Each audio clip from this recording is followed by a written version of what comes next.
Tingin ko'y nakabawi ka na kahit papano. Minsan kailangan mo talaga ng konsentrasyon pero dapat mong limitahan. Kapag sinira mo ang sarili mo, baka hindi mo na magawang magiganti. Hindi mo talaga maintindihan.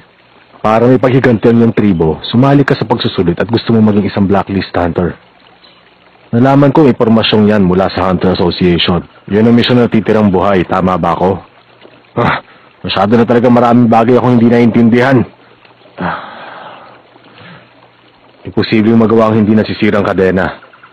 Pero merong isang paraan para makagawa ng halos katulad ng gusto mo. Sigurado ka? Sabihin mo anong dapat kong gawin, Master! Ibang klase na to. Kung di ko pa sinabi, hindi pa ako tatawaging Master. Master! Oo na. May pagsasamahin kang dalawa. Gagawa ka ng tuntunin at sumumpang tutuparin mo yon. Kung mahigpit na tuntunin ang gagawin mo, siguradong mas malakas ang kapangyarihan na mapapasayo. Ito ang katangian ng Nen na wala ang iba. Alalahanin mong nakataya dito ang iyong determinasyon at syaga para mapalakas mo ang iyong kapangyarihan. Sa palagay ko'y naiintindihan mo na ako.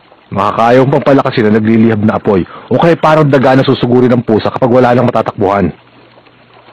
Gumawa ka ng tuntunin para sa iyong kadena kung kaya mong tuparin. Ito lang ang masasabi ko sa iyo. Masyadong delikadong gagawin mong taktika.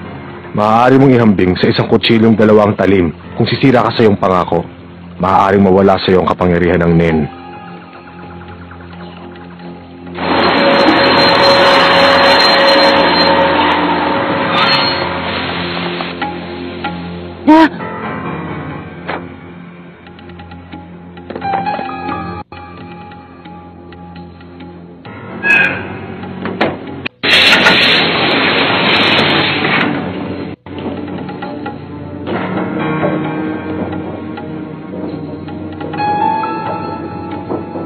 May mga taong may palak sa'yo ng masama. Professional sila ang habang nila yung license card. Mga 6 na tao. Hindi sila kinakabahan kaya siguradong matagal na nilang ginagawang ganitong bagay. Mga 6 na tao. Nagpapasalamat ako sa iyong babala. Ngayon ay alam ko na kung ilan sila. Huwag kang mag-alala, hindi ka madadamay. Sigurado yan.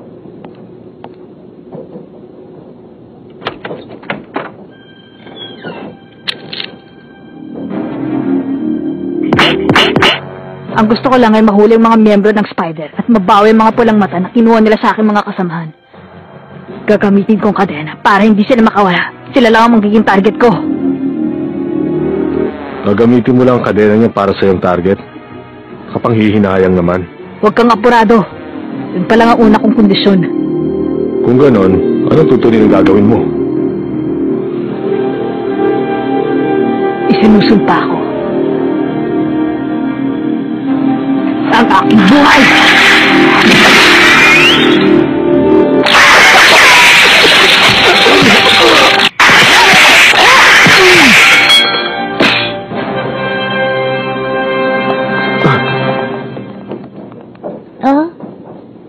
Kagaya ng sinabi mo kanina. Ano? Hindi sila kinakabahan dahil matagal na nilang ginagawang bagay na ito. Sila yung mga profesional. Dahil sa'yo, napag-isipan ko agad kung anong dapat kong gawin. Salamat.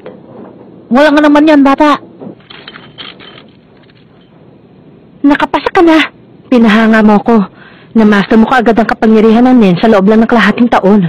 Naalala mo ko? Medyo lang bata. Hindi kasi ako masyadong nagkakaroon ng bisita. Isang customer lang ang pumunta dito mula nang dumaan ka. Siguro ay nahihirapan silang hanapin.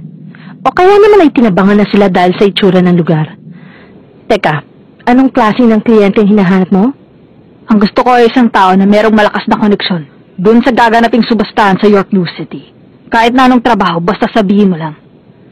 Ang kliyenteng konektado doon sa subastahan ay masyado maraming hinihinging kondisyon. Ewan ko lang kung makukuha ka dahil ito pa lang ang una mong proyekto. Meron ditong 3. Tamang-tama, ang kailangan mo lang ay sumagot sa interview kahit wala ka pang karanasan.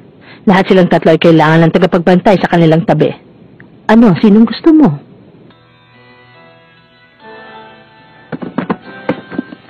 Eto, maraming salamat.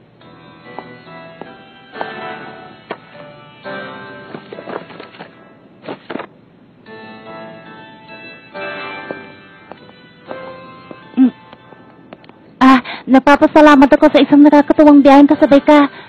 Hindi nga pala nakakainip kapag meron kang kasama. Hindi nakakainip pag may kasama.